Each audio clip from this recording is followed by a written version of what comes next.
I actually started with the Red Cross in Katrina, and how I became involved was I was a ride for one of my friends. One of my friends was taking of the people in the Superdome, and she was feeling horribly guilty, and she wanted to do something to help, but she wanted to ride to a training class. So she begged me to do it, and so I was a ride. 10 days later, I was deployed out to Montgomery, Alabama, and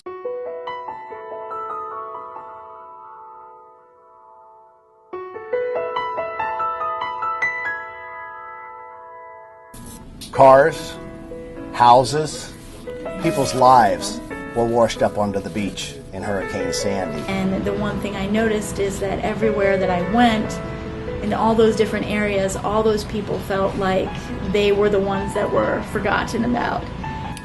Everywhere we went, everywhere we went, from the fire, the police, to the people on the street, they all voiced their appreciation for us being there, for everything we did, and for the support that the Red Cross gave them during this time. I actually had a client even bake me a cherry pie. She was just so grateful that somebody was there, that somebody cared, that somebody listened, and she wanted to give back in some way, and that was her small way of doing that. It was my first national deployment, so I really didn't know what to expect when I went there. But being a mental health professional, I was assigned to Kitchen Number 2, which was in Queens, which was a massive food preparation kitchen, and the herbs were there. And as a mental health professional, I was assigned to go on different herbs that were going out to the different areas of Queens. So I went out to the Rockaways, Breezy Point, Coney Island, Brighton Beach, some of those big neighborhoods, and we would go out there with the food trucks, and I would essentially make contact with people that were out there. Sometimes it was super busy, and I was just putting hot dogs into buns for people and handing them through the window with a smile. And a lot of them just need to tell their story, and it's very comforting when we just listen.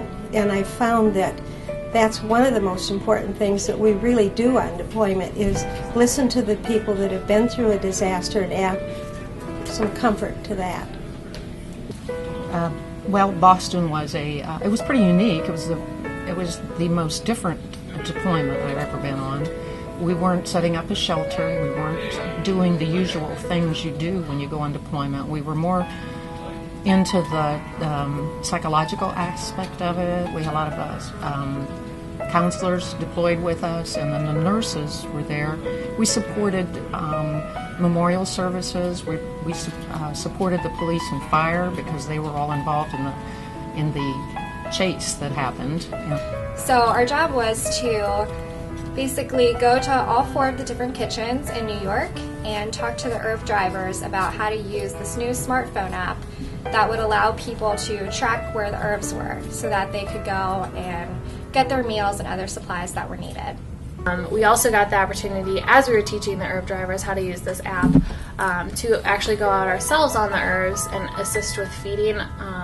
We were able to go through many different areas in New York and see all the devastation, see all the houses that were lost and all of the damage, and actually connect with the clients. And they were so incredibly grateful for just seeing the Red Cross everywhere.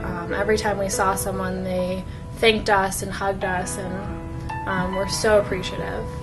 That had to be the most rewarding part of the experience, was actually going out and meeting these people, because seeing these events on the news is different from actually being there and meeting these people who had just lost everything. And it was incredible to see how grateful they were that we were there and that we traveled, all the way from Columbus just to come help them. And they were so thankful when all we were doing was giving them a hot meal. It really made you kind of wish you could do more.